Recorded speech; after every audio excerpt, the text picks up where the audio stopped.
Before we start today's show, we want to invite you to stick around at the end of the episode to enjoy a preview of a new podcast that premieres on July 14th. As the industry's exclusive cannabis podcast network, MJBulls is proud to present Women Leading in Cannabis. Join host Kira Reed each week for inspirational discussions with women who are leading the cannabis industry.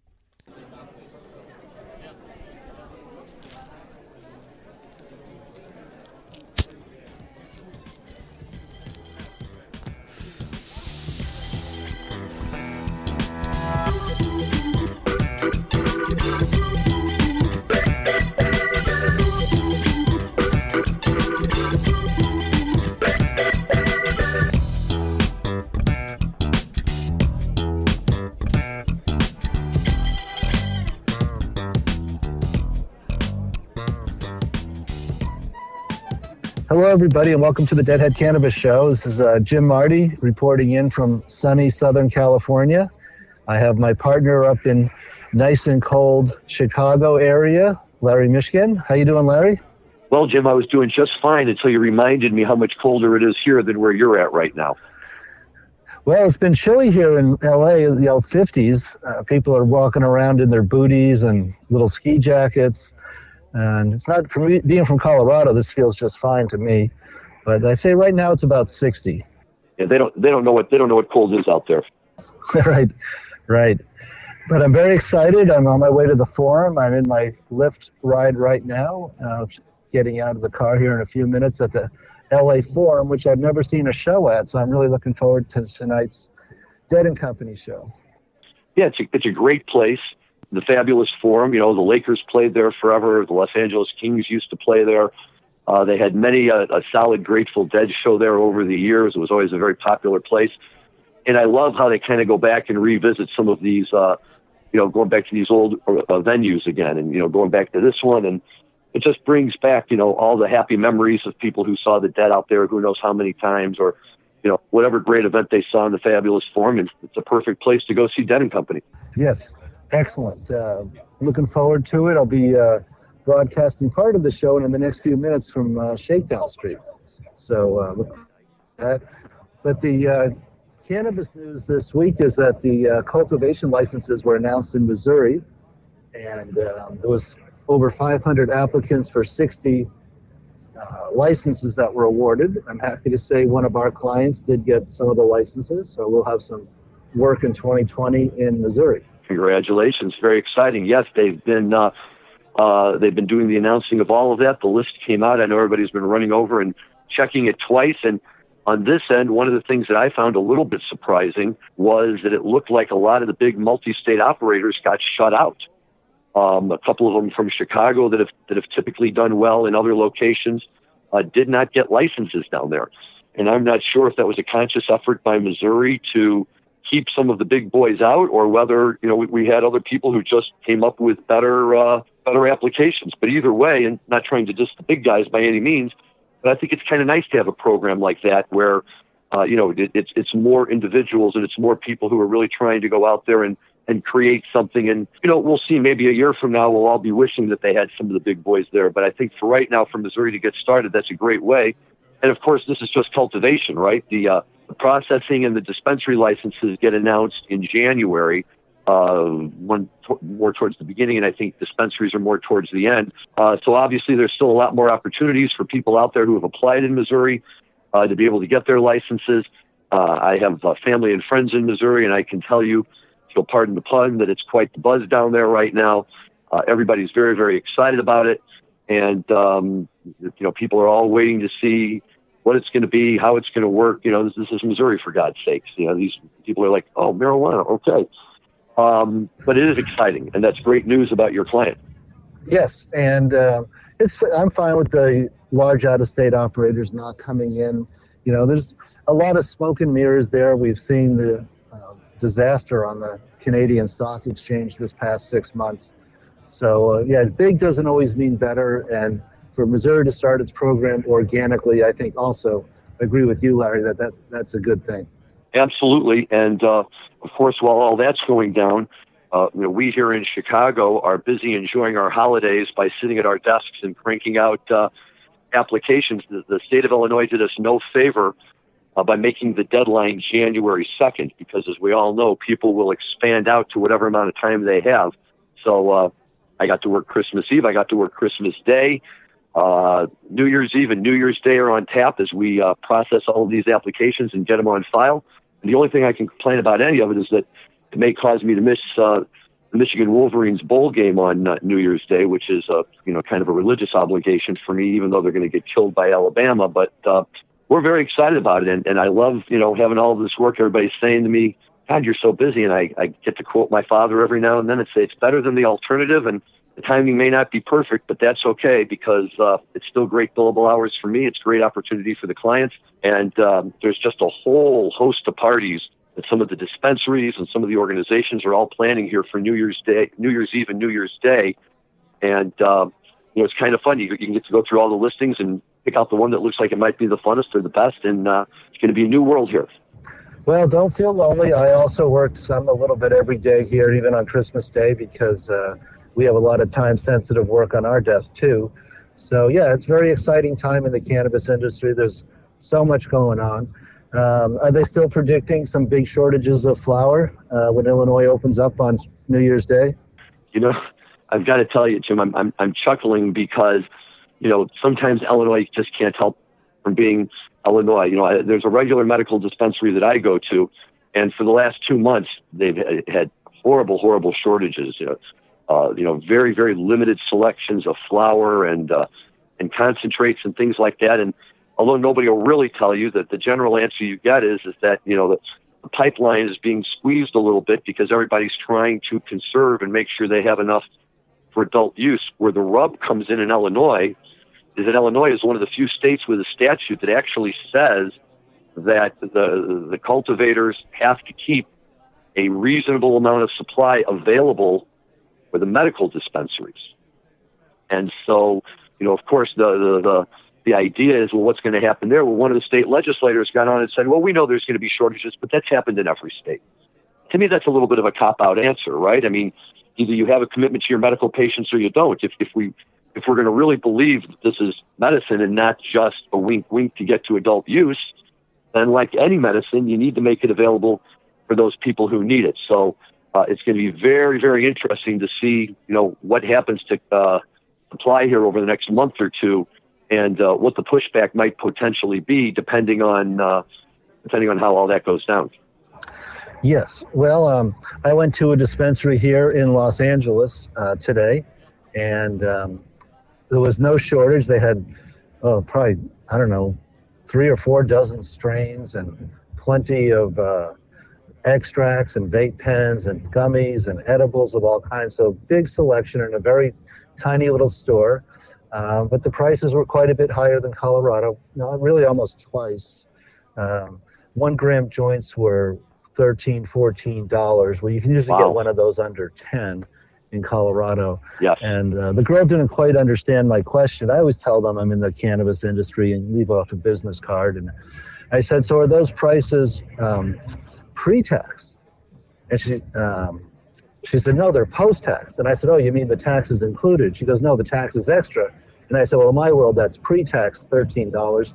Post-tax is like $16, because the tax at the cash register, all in local and California, including the additional excise tax, is 35% at the cash register. So your $13 joint is more like $16, $17.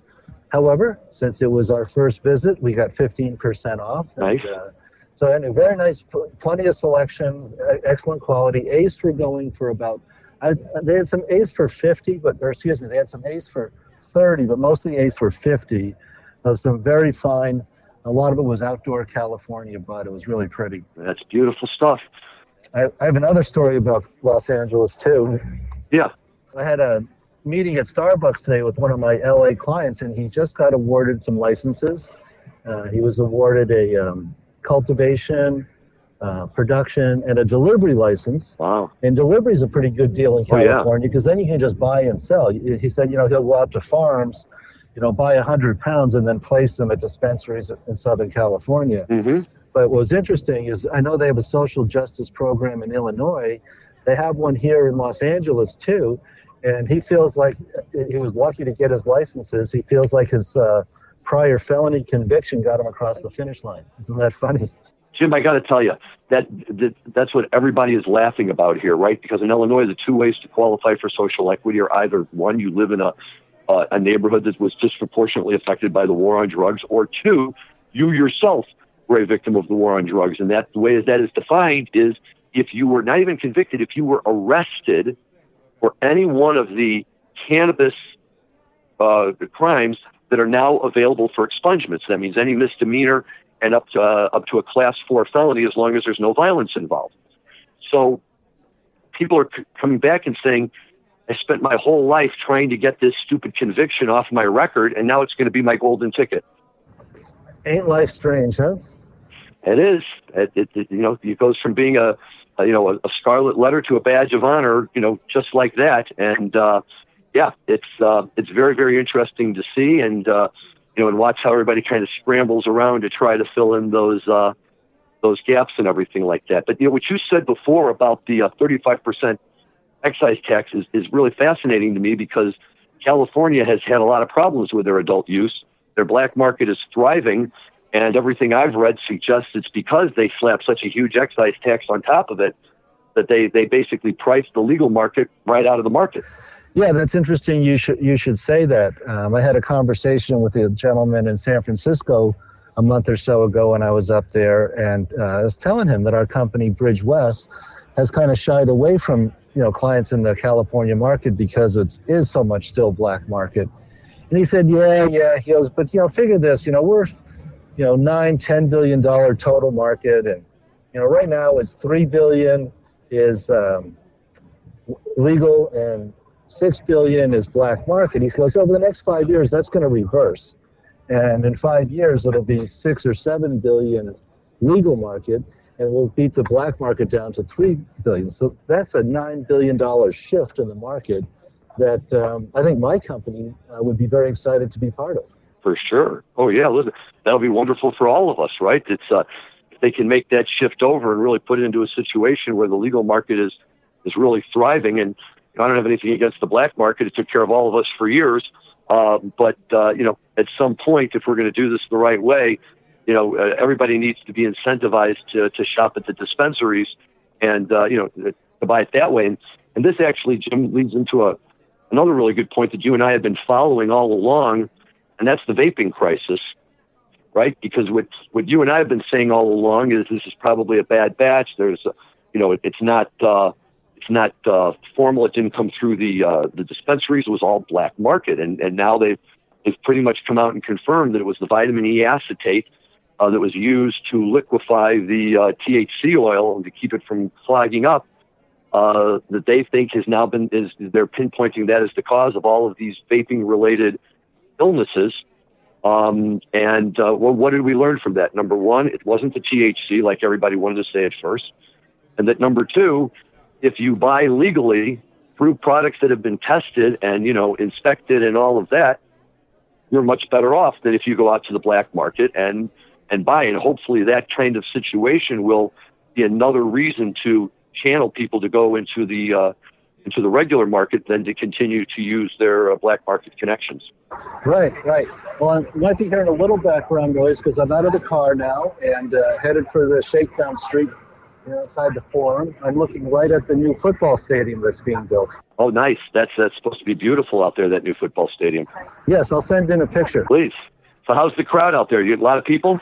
It looks like they're just starting to get assembled. I'll know in a few minutes as we head over there. Excellent. Well, as anybody who's ever been to a Grateful Dead show knows, there's a right way and a wrong way to go to the show. That's just my own personal opinion, of course, but the wrong way is when you go running in right at the last minute and you can barely get to your seat in enough time. The right way is when you get out there 2 hours early and you get to walk around and you get to walk through Shakedown Street and the mall and see all of the like-minded people out there, and that's where you meet people, where you see things, where you learn things. It's a wonderful experience of group community coming together. Yes, we've got a couple hours here before we go in, so we'll be able to check out all the vending and the people and the fun. And I have to tell you, it's like anything else. You can see the Dead anywhere, and I have seen them everywhere, but there's really something special about seeing them in California. It's kind of like you just sense their home. This is their environment. These are their people. This is the place to be. It's like, this is, it's nothing new in California. It's just another day going to see the Grateful Dead. Whereas, they come into some cities in the Midwest and the newspapers, banner had Grateful Dead coming to town, and everybody, hey, California is the way to do it, man. I'm a big fan of California Grateful Dead shows. Yes, me too. I've seen many shows here, including New Year's shows in San Francisco. And way back in 1980, I saw them at the S Festival with Fleetwood Mac and Jackson Browne and Jimmy Buffett. It was way out in the desert, out east of LA. Trying to think of the town, but that was the Dead. Do you remember the Dead? They not only played at that festival, they played at like 8:00 in the morning. Yes, yeah, it was. It was like early morning, broad daylight. That was a kick. Yeah, right. Not necessarily the time you'd want to see them, but look, it's all part of the festival. You catch them when you catch them.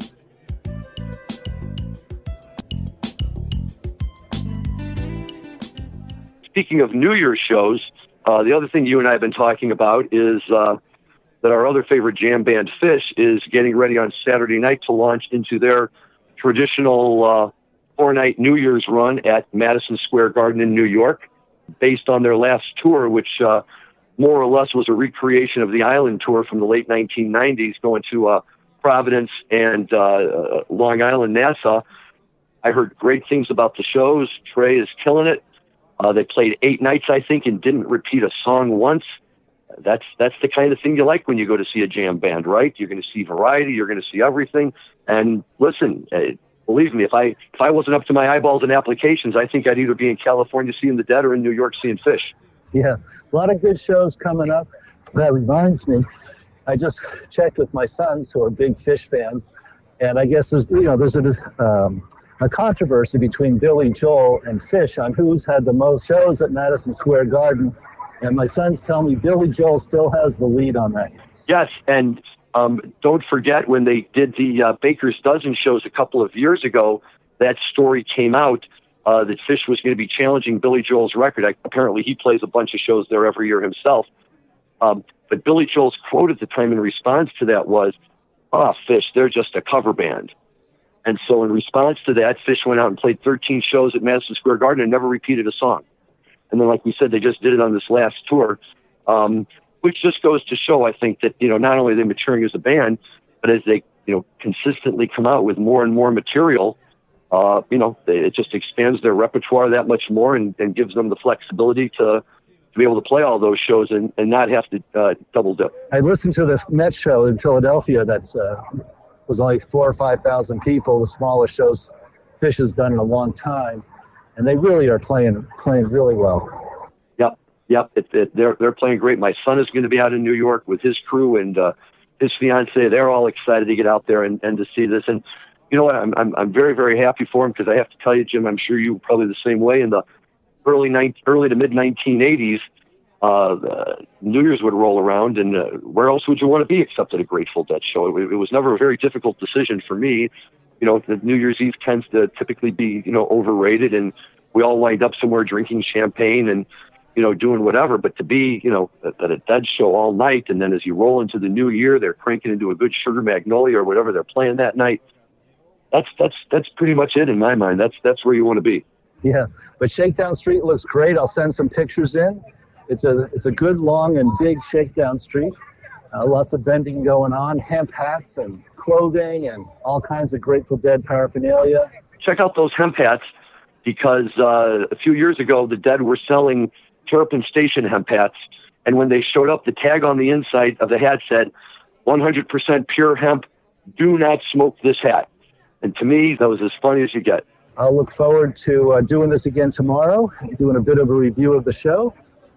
Very nice talking to you, Larry. Larry, I'll let you sign us out. Jim, great to hear from you today. Enjoy your show out there. We'll all be very anxious to hear how it goes.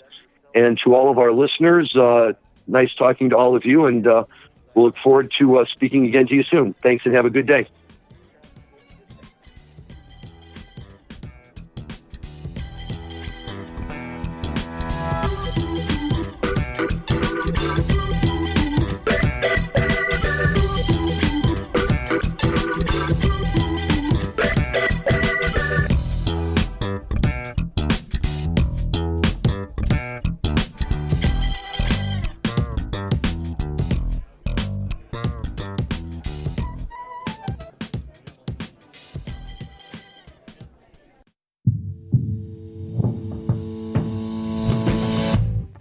tell me, boy, you make me so bored.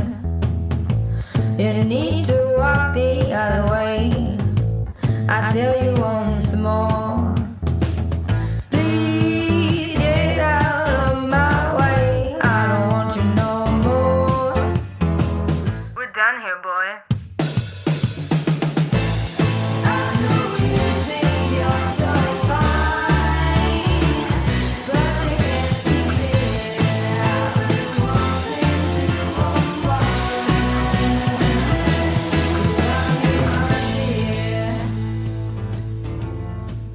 Hi, my name is Kira Reed, and I'd like to invite you to be inspired by the women who are leading in the cannabis industry. Each week, we will discuss empowerment, leadership, and what it means to be a woman in charge in marijuana, hemp, and CBD. As the founder of the Women Empowered in Cannabis community, I have had the great pleasure to get to know many brilliant and talented women who are CEOs, executives, politicians, advocates, and community leaders that are focused on creating a cannabis economy that is just, fair, and equal. We'll learn how these women make decisions, how they navigate a predominantly male industry, and what they're doing to level the playing field for women. I hope you'll join us.